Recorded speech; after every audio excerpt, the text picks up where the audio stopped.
Kisah Sang Penakluk. Lanjut lagi, jangan lupa like, komen dan share cerita ini ke media sosial yang sahabat punya. Terima kasih. Penawaran 387-389. Rencana Charlie Kin sudah pasti gagal, tetapi dia tidak menyerah. Charlie Kin berencana untuk meyakinkan Kevin Ye lagi setelah masalah dengan majelis perjudian Batu Ber lalu. Dia akan menunjukkan kebenaran kepadanya dan membalasnya dengan kebaikan, jadi dia pasti ingin membawa Kevin Ye ke kubu pedang biru. Lupakan Charlie Kin, mari kita bicarakan Mona Liu terlebih dahulu. Untuk majelis perjudian batu keesokan harinya, Mona Liu pasti akan berusaha sekuat tenaga. Malam itu, Mona Liu dan kelompok di bawah komandonya sama sekali tidak tidur. Hingga fajar, ketika Kevin Ye kembali ke kamar presidensial, pertemuan kelompok 5 orang itu masih belum berakhir. Hal ini membuat Kevin Ye tersenyum pahit lagi untuk beberapa saat. Melihat langit putih di luar jendela, lalu melihat Kevin Ye yang tiba-tiba kembali, Mona Liu merasa bahwa hari sudah larut. Melihat kelompok pemikir swasta yang tidak puas, Mona Liu kemudian menggoyangkan kakinya yang mati rasa dan berkata, "Baiklah, semuanya sudah terlambat, rencananya masih sama, hari ini kita akan melaksanakannya sesuai rencana." Setelah berkata demikian, Mona Liu mengangkat tangannya dan melihat arloji Jiangxi Danton di pergelangan tangannya. Sekarang sudah pukul 5.30 sore, masih ada 1,5 jam lagi, kalian semua harus kembali dan beristirahat. Pada pukul 7, kita harus berkumpul tepat waktu, sarapan di lantai bawah, dan kemudian bergegas ke Stone Gambling Venue. Aku tidak ingin kalian tertidur di saat yang genting ini. Semua orang saling memandang, mengangguk, dan menyeret tubuh mereka yang lelah keluar. Setelah semua orang pergi, Mona Liu kemudian berjalan ke arah Kevin Ye dengan pincang. Sekali lagi, senyum minta maaf muncul di wajahnya. Mona Liu berkata, "Kevin Ye, aku minta maaf. Kami sedang berbicara di sini dan kami tidak memperhatikan waktu. Kamu juga tidak tidur sepanjang malam, kan?" Kultivasi Kevin Ye sudah lama mencapai tahap di mana ia bisa menjadi liar, tidak penting untuk beristirahat, tetapi melihat kaki Mona Liu yang mati rasa, hati Kevin Ye terasa sakit. Tanpa menunggu Mona Liu bereaksi, Kevin Ye segera menggendong Mona Liu ke sang putri, tampak sangat tirani. Mona Liu terkejut, dan segera cemberut, "Kevin Ye, apa yang kamu lakukan? Kevin Ye, cepat turunkan aku." Kevin Ye tertawa sinis, dan kemudian membawa Mona Liu untuk duduk di sofa yang berantakan. Kemudian, tanpa persetujuan Mona Liu, tangan besar Kevin Ye perlahan jatuh di lutut Mona Liu yang sedikit bengkak. Mona Liu telah duduk di sana sepanjang malam, tetapi kakinya sudah lama mati rasa. Tetapi saat ini, tangan Kevin Ye memiliki spirit ki yang hangat saat membelai lutut Mona Liu, itu membuat Mona Liu merasa sejuk dan nyaman. Kamu, kenapa kamu bekerja keras sekali? Nanti kalau kamu tidak tidur semalaman, lihat saja bagaimana aku akan menghukummu." Mona Liu menyandarkan kepalanya di sandaran tangan sofa, mengangkat matanya dan menatap pria kecil yang telah memberinya pelajaran dengan penuh pesona. Awalnya dia panik, lalu tergila-gila, dan akhirnya cemberut seperti anak manja. Sikap Kevin Ye memang sombong, tetapi Mona Liu tidak tahu mengapa dia menyukainya. Seperti seorang istri muda, Mona Liu menatap Kevin Ye dengan sedikit ketakutan, dan dengan patuh menjawab, "Oh, aku tahu, aku tidak akan melakukannya lagi." Itu lebih seperti itu. Saat Kevin Ye berbicara, kekuatan jarinya menyebar merata di lutut Mona Liu. Mona Liu merasa sangat rileks, lalu, dia tersenyum. Tidak diketahui apakah energi spiritual di tubuh Kevin Ye terlalu bergizi untuknya, atau apakah dia benar-benar lelah setelah semalaman bertengkar. Dengan sangat cepat, Mona Liu bersandar di sofa, dan tertidur lelap. Menundukkan kepalanya, melihat penampilan Mona Liu yang tidur dengan damai dan damai, Kevin Ye tersenyum nakal, Ling Yu, kerja kerasmu masih semanis biasanya." Mona Liu yang sedang tidur nyenyak sepertinya bermimpi, mimpi yang sangat panjang. Dalam mimpinya, dia mengenakan pakaian istana berwarna merah muda. Kevin Ye, yang mengenakan satu set pakaian putih seputih salju, sedang menari. Itu adalah mimpi yang sangat, sangat panjang. Itu sangat harum, sangat harum. Dia tidak ingin bangun. Langit di atas Yunan perlahan berubah dari perut ikan yang penuh dengan bintik-bintik putih menjadi matahari merah terang. Lebih dari 1 jam waktu berlalu dengan cepat, dan Mona Liu yang tertidur lelap dibangunkan oleh jam alarmnya sendiri. Mona Liu menatap Kevin Ye yang ada di sampingnya, dan kemudian, dia membalikkan badan dan duduk. Kevin Ye hanya bisa tersenyum pahit menanggapi ini, seorang wanita yang kuat di tempat kerja, disiplin diri dan pengendalian diri ini benar-benar menakutkan. Melihat senyum Kevin Ye yang familiar ketika dia bangun, mungkin merupakan hal yang paling membahagiakan bagi Mona Liu. Namun, saat dia memiringkan kepalanya dan menatap Kevin Ye yang tersenyum, Mona Liu merasa sedikit tidak senang tetapi juga tergerak. Kevin Ye, apakah kamu sudah bangun selama ini? Kevin Ye dengan cepat menjawab, tidak, aku hanya bangun sedikit lebih awal darimu, jadi aku bangun 10 menit lebih awal. Meskipun dia tahu bahwa Kevin Ye berbohong, Mona Liu tetap tidak mengungkapnya. Dengan membalikkan tubuhnya, Mona Liu merangkak dari sofa. Setelah itu, dia melihat arloji di pergelangan tangannya dan buru-buru berkata, tidak bagus, tidak bagus. Dengan itu, Mona Liu melemparkan dirinya ke kamar mandi dan mulai membersihkan diri untuk merias diri. Melihat ekspresi bingung Mona Liu, Kevin Ye tertawa sinis, begitu seorang wanita kuat berubah menjadi gadis kecil, dia terkadang akan sangat imut. Saat itu pukul 6:30, dan setelah menyelesaikan sarapan mereka, Mona Liu dan yang lainnya sekali lagi memulai perjalanan mereka melalui majelis perjudian batu. Seperti sebelumnya, Mona Liu dan kelompoknya berjalan menaiki gunung di tempat parkir mobil di bawah Gunung Cuiping. Namun, hari ini berbeda dari kemarin. Orang-orang yang menjual batu mentah di kedua sisi Gunung Cuiping tampak seolah-olah mereka telah melihat dewa yang ganas ketika mereka melihat kelompok Kevin Ye. Bahkan suara orang-orang yang berjualan menjadi lebih pelan saat Kevin Ye berjalan melewati mereka. Kemarin, Kevin Ye dan kelompoknya telah menyinggung Fractus Flaviae, tetapi hari ini, mereka aman dan sehat. Di sisi lain, Fractus Flaviae tampaknya telah menghilang tanpa jejak. Mona Liu dan kelompok pemikir di bawah komandonya semuanya tegang, seolah-olah mereka akan berperang. Xiaoya, yang selama ini memegang tangan Kevin Ye, melompat-lompat kegirangan, kakak, kurasa kakak Liu pasti tidak tidur sepanjang malam. Gadis kecil, bagaimana kau tahu?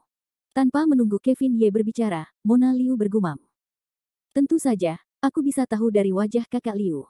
Lihat dirimu, dengan mata panda di wajahmu.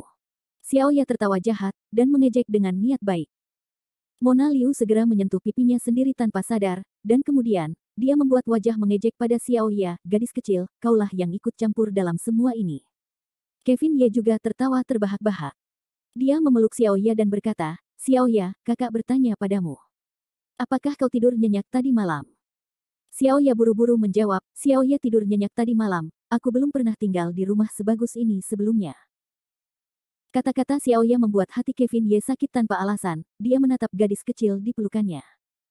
Pakaiannya sama dengan pakaian kemarin, tetapi di dalam hotel, itu hanya sekadar dicuci.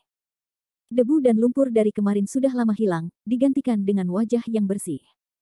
Wajahnya tidak tampak cantik, tetapi juga sangat cantik. Mereka maju ke depan, dan tak lama kemudian, mereka tiba di tempat perjudian batu. Setelah memasuki tempat kompetisi, Mona Liu membawa orang-orangnya ke kamar-kamar di sisi lain untuk menawar harta karun. Kamar-kamar lelang itu berukuran hampir sama dengan area perdagangan bebas. Bagian dalamnya dibagi menjadi banyak kamar yang lebih kecil. Jika seseorang ingin berpartisipasi dalam lelang, mereka harus mendaftar terlebih dahulu, pihak berwenang akan memberi Anda tempat istirahat terpisah dengan TV dan remote bidding. Ini adalah operasi terpisah. Namun, Kevin Ye tidak pernah membawa Xiaoya ke dalam. Meskipun Kevin Ye tahu tentang strategi di balik grup Low, dia tidak ingin menanyakannya. Kevin Ye saat ini sama sekali tidak tertarik pada majelis perjudian batu, tetapi dia sangat tertarik dengan apa yang terjadi di balik majelis perjudian batu. Jadi setelah naik ke Gunung Cuiping sekali lagi, Kevin Ye bertekad untuk melihat apa yang sebenarnya terjadi. Lupakan hasil Kevin Ye, lihat saja sisi Mona Liu. Saat itu pukul 8:30, dan majelis perjudian batu yang agung akhirnya dimulai. Para elit dari jauh, saya pikir kalian semua sudah menunggu momen ini. Sebagai Presiden Asosiasi Batu Giok, dan juga kalian semua, saya, Xiao Jingyuan, tidak akan membuang-buang waktu dan energi lagi. Saya umumkan bahwa majelis perjudian batu dari alam ke-35 akan dimulai sekarang. Kami memiliki biji yang mengundang juru lelang kami untuk mengajukan tawaran pertama. Majelis perjudian batu ini sebenarnya adalah lelang besar, tetapi ada lebih banyak cara untuk memainkannya daripada di pelelangan. Di ruangan-ruangan kecil, segera semua orang di televisi dapat melihat biji nomor 1. Berikutnya adalah perang penawaran. Setelah Xiao Jingyuan selesai berbicara, bahkan belum 2 menit berlalu ketika kata-kata di televisi mulai bergulir. Alice dengan cemas menatapnya dan berkata, penawaran CEO sudah dimulai. Astaga, apa-apaan ini?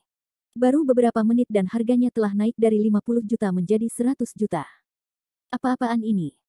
Zhang Huan yang berada di samping memegang kalkulator di tangannya, mulutnya terbuka lebar saat dia berbicara dengan ketakutan. Tetapi Mona Liu sangat tenang dan tidak bergerak sepanjang waktu. 10 menit kemudian, bilah penawaran mulai melambat karena harganya naik sedikit, 150 juta, CEO, apakah Anda ingin menawar sekarang? Mona Liu terkekeh dan berkata, tidak usah terburu-buru, itu hanya pemanasan, sekarang sudah saatnya. Mari kita lihat mereka menyelesaikan ronde ini terlebih dahulu. Benar saja, seperti yang diharapkan Mona Liu, perang penawaran perlahan berubah dari sekelompok orang yang mengejar rusa menjadi dua kubu yang saling bertarung.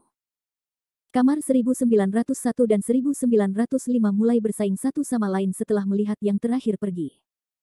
Harga biji meningkat dari 150 juta menjadi 170 juta setelah beberapa ronde. Pada saat ini, Mona Liu akhirnya berbicara, Zhang Huan, waktunya sudah tepat. Ayo, langsung tawar 200 juta. Bab 388 tidak ada uang untuk Ye Qian. Tawaran Mona Liu menjadi sehebat api yang berkobar, dan penjelajahannya pun tidak kurang.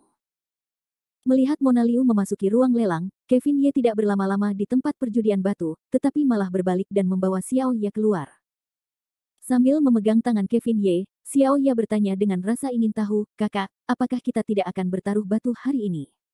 Mengapa kamu keluar? Kevin Ye memegang tangan Xiao Ye sebentar, lalu tertawa, tidak ada yang menyenangkan bertaruh batu hari ini, jadi kakak juga tidak butuh uang. Mengapa kita tidak melihat-lihat pemandangan Gunung Cuiping ini? Lumayan. Hehe, baiklah, apapun yang dikatakan kakak tidak apa-apa. Xiao Ye sangat patuh, dan menjawab dengan patuh. Sebenarnya, Kevin Ye merasa sedikit kasihan pada gadis-gadis seperti Xiao Ye karena mereka semua menjalani hidup bersama, merasa sangat tidak berdaya. Kevin Ye dan Xiao Ye awalnya datang dari gunung utama, jadi dia tidak berminat untuk menonton lagi. Dia membawa Xiao Ye ke sisi Gunung Cuiping. Sebenarnya, Gunung Cuiping bukanlah gunung yang sangat besar. Selain dari satu set besar tempat perjudian batu, 4 area lainnya tidak terlalu luas. Di sisi kiri tempat perjudian batu terdapat hutan bambu yang tidak terlalu luas, dan di dalam hutan bambu, hanya ada suara angin, yang tidak istimewa. Dan di sisi kanan tempat perjudian batu terdapat sebidang tanah tandus, sedemikian rupa sehingga orang dapat melihat ujungnya.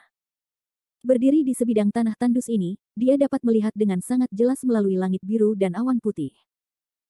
Xiao Ye menarik Kevin Ye dan melompat-lompat, sambil menunjuk ke tempat di mana asap mengepul, dia berkata dengan gembira, kakak, itu rumahku, itu rumahku. Gunung Cuiping berada di sebelah barat menghadap ke timur, sementara Xiao Ye menunjuk ke arah barat daya. Tampaknya jika seseorang melompati gunung rendah ini, mereka akan dapat melihat wilayah-wilayah dari alam lain.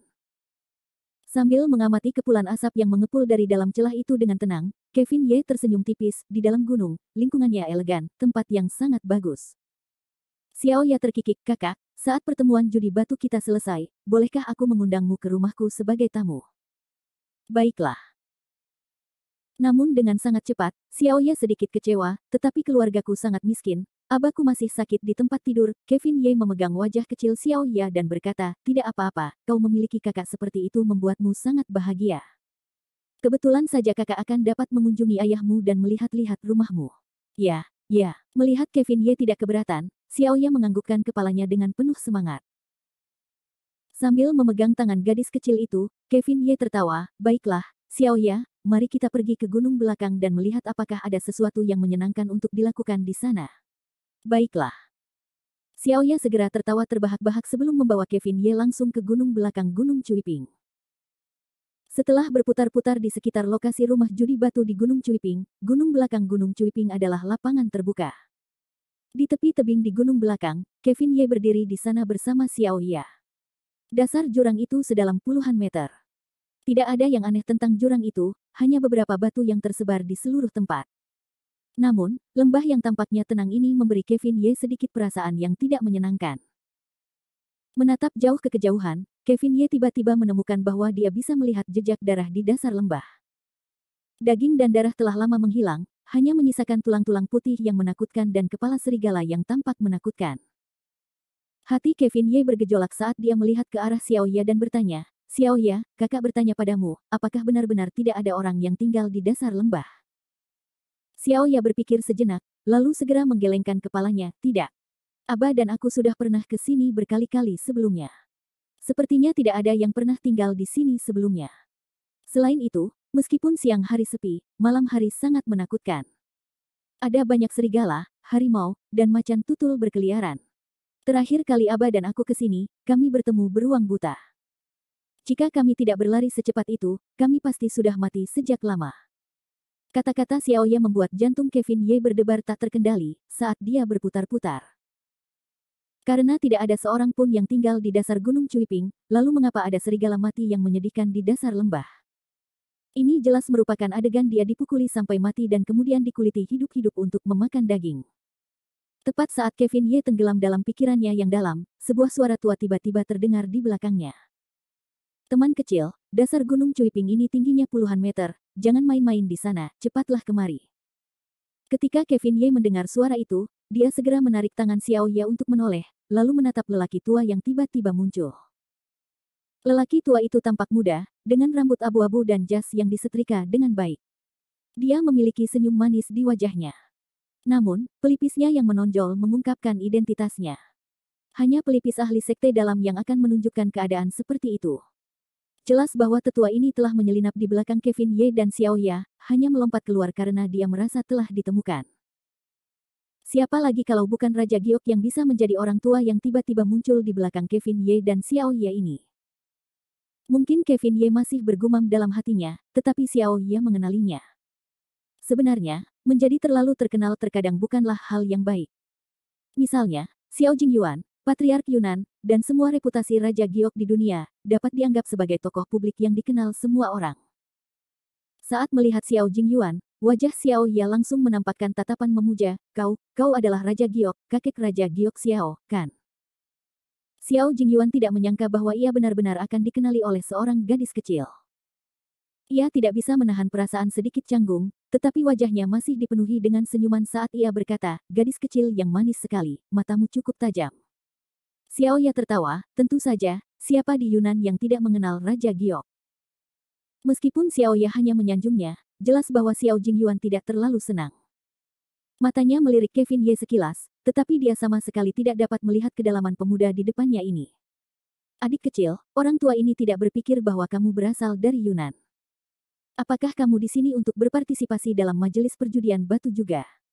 Saat Xiao Jingyuan berbicara dengan Kevin Ye, dia bertanya dari mana dia berasal, sengaja atau tidak sengaja. Kevin Ye tersenyum tipis, kakek tua memiliki penglihatan yang bagus, aku memang bukan penduduk asli Yunan. Aku berasal dari Linhai, dan hanya di sini bersama keluargaku untuk memperluas wawasan kami. Oh, pengguna Linhai. Xiao Jingyuan mengeluarkan, seolah-olah dia jauh lebih tenang. Jiangnan Linhai adalah tempat yang bagus, itu disebut tempat dengan air dalam mimpimu. Kevin Ye tersenyum rendah hati, kakek tua terlalu memujiku. Linhai hanyalah tempat kecil, tidak dapat dibandingkan dengan hiruk-pikuk Yunan. Kedua orang pintar itu bertindak munafik terhadap satu sama lain, mengucapkan kata-kata hambar. Di antara mereka tampak saling menyelidiki lebih jauh. Melihat bahwa mereka tidak dapat menemukan trik apapun, Xiao Jingyuan merasa segar kembali, dan berkata, adik kecil, ini adalah pegunungan, dan pegunungan belakang masih sangat berbahaya. Lebih baik jika kamu tidak tinggal di sini lebih lama lagi, dan kamu memiliki seorang adik perempuan bersamamu.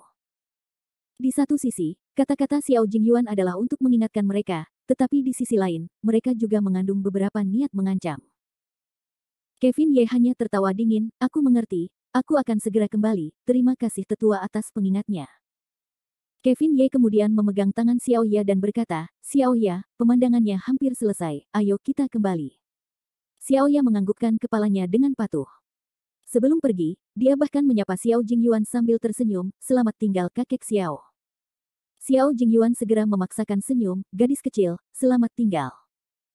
Namun, saat Kevin Ye dan Xiaoya pergi, Xiao Jingyuan bergegas menuju tebing di belakang gunung dan ekspresinya berubah 2 kali.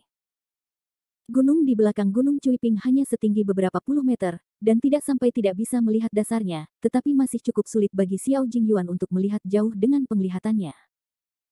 Setelah berpikir sejenak, Xiao Jingyuan bertanya dengan ragu, secara logika, kita seharusnya tidak bisa melihat dasar lembah, mengapa bocah nakal itu tiba-tiba berlari ke sini? Mungkinkah dia menemukan sesuatu? Namun, ketika dia mengingat kembali penampilan Kevin Ye, Xiao Jingyuan merasa tidak ada yang istimewa tentang itu. Lagi pula, jika dia benar-benar menemukan sesuatu, mustahil bagi Kevin Ye untuk membawa seorang anak bersamanya. Pada akhirnya, Xiao Jingyuan hanya bisa menghibur dirinya sendiri. Di sisi lain, pendeteksian Kevin Ye terhadap Gunung Cuiping terganggu karena kemunculan Xiao Jingyuan yang tiba-tiba. Dan di dalam tempat perjudian batu, lelang Mona Liu masih berlangsung.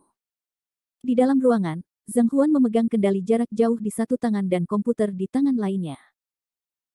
Alice menatap layar dan berkata dengan gugup, CEO, ini sudah meningkat menjadi 250 juta, apakah kita masih akan terus mengejar?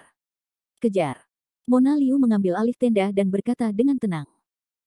CEO, batu penanda ketiga ini bukan bagian dari rencana kita, mengapa Anda berusaha keras? Meskipun batu penanda ini terlihat lebih bagus, tetapi ada banyak orang yang bersaing dengannya, jika harganya naik dan jatuh ke tangan kita, itu tidak akan sepadan. Mona Liu tertawa ringan, apa yang kalian tahu? Rencana kita memang untuk biji tanda pagar 1 dan tanda pagar 5, tetapi apakah kita tidak boleh mengganggu rencana itu? Jika kita tidak bisa membuat mereka membayar sedikit lebih banyak darah dengan biji nomor 3 atau 4 ini, maka tekanannya akan lebih besar ketika kita memperebutkan biji nomor 5. Apakah kau mengerti? Zhang Huan menekan kalkulator dan berkata dengan cemas, CEO, jika kita benar-benar ingin melelang biji nomor 3, maka dana yang kita bawa tidak akan cukup. Ketika saatnya tiba, kita pasti akan sangat menderita dari tawaran besok. Mona Liu sama sekali tidak peduli dan tertawa, tidak punya uang. Jika aku tidak punya uang, apa yang aku takutkan, aku bisa mencari Kevin Ye. Alice terkejut. Dia berpikir dalam hati, apa gunanya mencarinya? Meskipun dia sangat pandai bertarung, dia tidak mungkin menjadi orang yang memberi uang. Dari sudut pandang Alice, posisi Kevin Ye saat ini hanyalah seorang sosok tampan dan seorang pengawal. Posisinya masih belum setara dengan Mona Liu. Namun, Mona Liu punya rencana dalam hatinya, Kevin Ye pasti lebih kaya darinya sekarang, dia pasti tidak akan menemukan Kevin Ye jika dia tidak punya uang. Persaingan untuk mendapatkan batu penanda ketiga masih berlangsung, terlepas dari apakah itu Alice atau Zhang Huan, keduanya berjuang, hampir sampai pada titik di mana mereka tidak dapat bertahan lebih lama lagi. Hanya Mona Liu yang mempertahankan wajahnya yang tersenyum, tampak penuh percaya diri. Dan kepercayaan diri ini datang dari pria bernama Kevin Ye itu. Bab 389 Ketakutan Xiao Jingyuan. Pada akhirnya, perjudian batu tetaplah permainan untuk membakar uang. Tidak peduli seberapa akurat mata seseorang, seberapa hebat penilaian seseorang, jika seseorang tidak punya uang, maka ia hanya bisa menghela nafas dan merasa tidak berdaya. Alasan mengapa Mona Liu mampu tetap tenang saat ini hanyalah karena ia memiliki kepercayaan diri. Ini karena Kevin Ye masih memiliki dana senilai 4 miliar yang tersisa. Jika uang ini dihabiskan untuk tempat perjudian batu, itu pasti akan menjadi jumlah yang mengerikan, paling tidak, itu akan menjamin bahwa ia tidak akan kalah dalam ronde ini. Namun, dengan kepercayaan diri Mona Liu, beberapa orang mulai panik. Di ruang 9015, Feng Tianqi melihat angka-angka di layar, berharap ia dapat menghancurkan kendali jarak jauh. Itu dia lagi, pergi periksa siapa yang ada di ruang 9066 untukku. Kau telah menentangku sejak biji pertama, tetapi sekarang kau telah menaikkan harga menjadi 300 juta untuk biji ketiga. Ini keterlaluan. Dengan kemarahan Feng Tianqi, kelompok pemikir kecil di bawah tangannya juga dengan cepat mulai bergerak. Tidak lama kemudian, seseorang kembali untuk melaporkan, Ketua, kami baru saja memeriksa dan menemukan sesuatu di dalam kamar 9066. Yang ada di dalam tampaknya adalah Mona Liu dari grup Law. Feng Tianqi tidak berani mempercayai telinganya, dan berkata, siapa? Mona Liu. Ya, itu Mona Liu. Paman, mengapa dia lagi? Dari mana dia mendapatkan begitu banyak uang? Feng Tianqi memiliki ekspresi bingung. Ketua, apakah kita perlu menambahkan lebih banyak lagi ke babak ini? Orang-orang di bawah komando Feng Tianqi bertanya dengan cemas. Kenapa tidak? Saya tidak percaya bahwa saya tidak bisa menang melawannya dalam hal kekayaan dan Feng. Seketika, harga batu penanda nomor 3 mulai menanjak di dua ruangan, 9015 dan 9066. Seolah-olah mereka berdua telah mendapatkan jackpot dan harganya telah berubah dari 300 juta menjadi 400 juta. Pada saat ini, di kantor di lantai 2 tempat perjudian batu, Xiao Jingyuan, Raja Batu Giok ini, dengan penasaran melihat layar besar di kantornya. Setelah menjadi Raja Batu Giok, Xiao Jingyuan tampaknya tidak lagi memiliki banyak minat pada perjudian batu itu sendiri. Sebaliknya, ia memiliki sedikit minat untuk mengendalikan perjudian batu. Dengan majelis perjudian batu berskala besar seperti itu, Xiao Jingyuan tidak perlu mengeluarkan banyak energi untuk mengendalikannya dari jarak jauh, dan kemudian dapat meraup keuntungan dari situasi tersebut. Kecepatan ia mengumpulkan uang jauh lebih cepat daripada batu itu sendiri. Melihat angka yang terus bertambah di layar, Xiao Jingyuan menjadi tenang. Menurut perhitungan orang tua itu, volume transaksi Stone Gambling Assembly tahun ini setidaknya 2 kali lipat dari tahun lalu. Tepat saat itu, seseorang masuk ke kantor Xiao Jingyuan.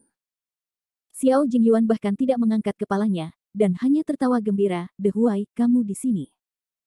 Orang yang masuk tidak lain adalah murid utama Xiao Jingyuan. Ma Dehuai melangkah beberapa langkah ke sisi gurunya, dan berkata dengan hormat, "Guru, saya sudah menyelidiki semua hal yang telah Anda perintahkan untuk saya lakukan." Xiao Jingyuan menjadi cerdas dan segera duduk tegak, "Oh, cepat beritahu saya." Meskipun dia sudah bertemu dengan Kevin Ye sebelumnya, Xiao Jingyuan masih belum tenang. Bagaimana jika kata-kata Kevin Ye adalah kebohongan baginya? Pada saat itu, jika ada konflik, maka semuanya akan menjadi tidak terkendali. Ma Dehuai tertawa, "Guru, sepertinya kita tidak perlu khawatir." Bocah itu bernama Kevin Ye, siswa tahun kedua di sekolah menengah pertama Linhai No. 1. Dia tumbuh di Linhai, dan bisa dikatakan sebagai seseorang yang lahir dan besar di Linhai. Kali ini, dia datang dengan perhiasan keluarga Linhai dan Liu, CEO Mona Liu. Sepertinya hubungan antara mereka berdua masih belum jelas. Mereka benar-benar orang dari Linhai. Sudut mulut Xiao Jingyuan terangkat menjadi senyuman saat dia berpikir dalam hati, anak kecil yang lucu ini cukup tulus, dia tidak berbohong di depan orang tua ini. Kata-kata Kevin Ye entah bagaimana bertepatan dengan informasi yang telah diselidiki Ma Dehuai, dan telah menghilangkan rasa takut di hatinya. Xiao Jingyuan tertawa dan melambaikan tangannya, lupakan saja, karena dia bukan dari Yanjing, tidak perlu memprovokasi dia. Lagi pula, aku bahkan tidak bisa melihat kultivasi anak ini dengan jelas. Pada saat yang genting seperti ini, lebih baik tidak membuat masalah. Berhenti sejenak, Xiao Jingyuan berkata, "De Huai, pergi beritahu garis keturunan Raja Gyoku, jika kamu melihat orang kecil ini berjalan berputar-putar, tidak seorang pun dari kita diizinkan untuk mengambil biji yang dia inginkan, jangan membuat dirimu sendiri kesulitan saat ini." "Baik, Tuan. Saya akan segera memberitahu yang lain." Dengan itu, Ma Dehuai bersiap untuk pergi. Namun, setelah memikirkannya, Ma Dehuai berbalik lagi. "Oh, benar, Tuan, ada satu hal lagi, jika kamu memiliki hal lain untuk dikatakan, maka katakan bersama-sama. Jangan ragu untuk mengatakannya." Xiao Jingyuan tampaknya dalam suasana hati yang sangat baik hari ini, dan selalu tersenyum riang. Wajah Ma Dehuai menjadi jelek, dia tergagap cukup lama, lalu berkata, "Tentang itu, ini tentang Ling Er si gadis kecil. Aku baru saja menerima telepon dari Hou Zenyuan, mengatakan bahwa Ling Er si gadis kecil pergi ke geng beruang Grizzly untuk membuat masalah pagi-pagi sekali." "Ling Er? Kenapa dia pergi ke geng beruang Grizzly? Mungkinkah mereka pergi mencari bocah nakal Hou Yiming?" Xiao Jingyuan lalu tertawa terbahak-bahak seolah-olah itu bukan hal yang aneh. "Hehe, mungkin kedua anak ini bertengkar, itu bukan hal yang serius.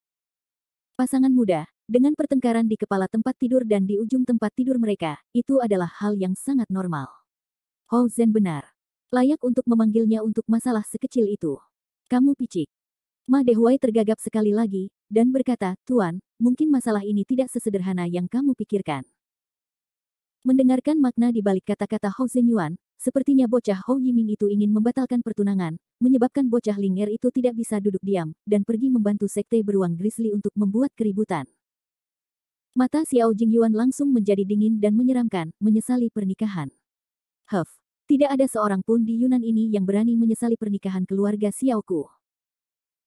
Xiao Jingyuan tiba-tiba berdiri dari tempat duduknya dan berkata, "Saya pikir putra keluarga Hou ini benar-benar tidak tahu bagaimana menghargai bantuan. Dia benar-benar berani menarik kembali kata-katanya, apa haknya untuk menarik kembali kata-katanya?"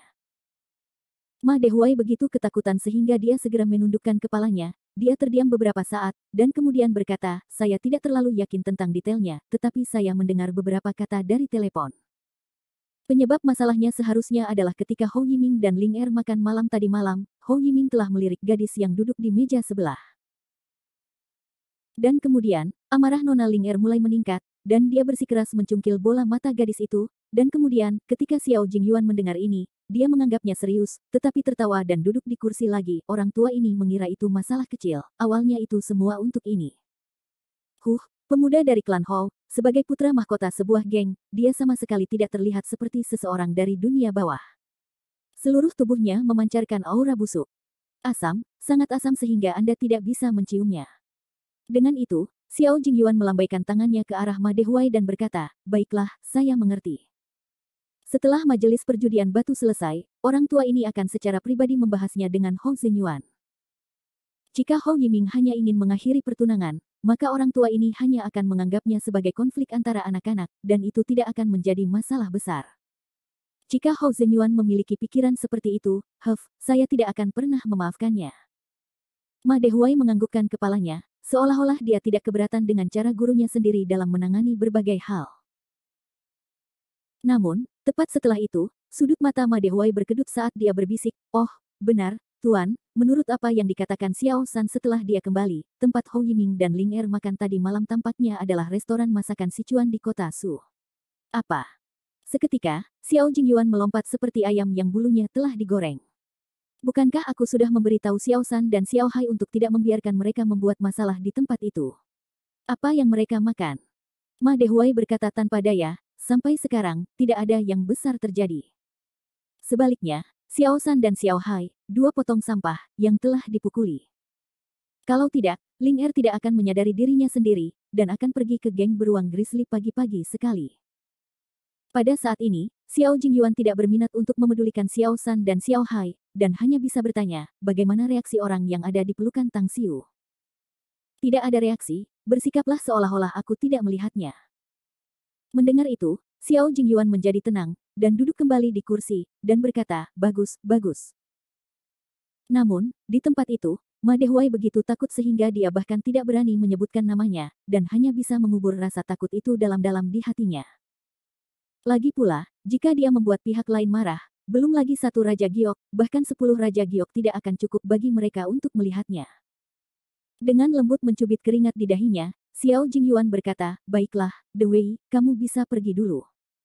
Juga, ingat untuk menelepon Ling Er, dan katakan padanya untuk tidak membuat masalah. Seorang gadis bermain-main di pintu seorang sosok, itu sama sekali tidak memalukan. Ya, Tuan. Serahkan masalah ini padaku. Setelah itu, Ma Dehuai perlahan meninggalkan kantor Xiao Jingyuan.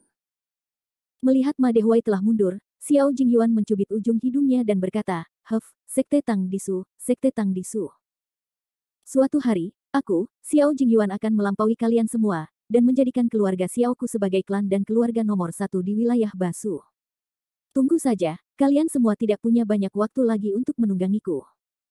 Xiao Jingyuan kemudian mengepalkan tinjunya erat-erat, dengan ekspresi marah di wajahnya. Meskipun keluarga Xiao telah ada sejak berdirinya negara, Sekte Tang di tengah Su memiliki sejarah yang lebih panjang. Itu sudah sangat lama sehingga tidak banyak orang yang bisa mengingatnya. Jika dia ingin melampaui Sekte Tang, Xiao Jingyuan mungkin membutuhkan lebih banyak usaha. Namun, keluarga-keluarga tuan tanah ini sebagian besar seperti ini. Menelan, menghancurkan seluruh klan, berkelahi, dan bersekongkol tampaknya menjadi misi dan makna hidup mereka. Namun, apa yang bisa dilakukan benda-benda ini pada akhirnya? Mereka hanya akan berubah menjadi debu yang berterbangan. Sungguh menggelikan, sungguh menyedihkan.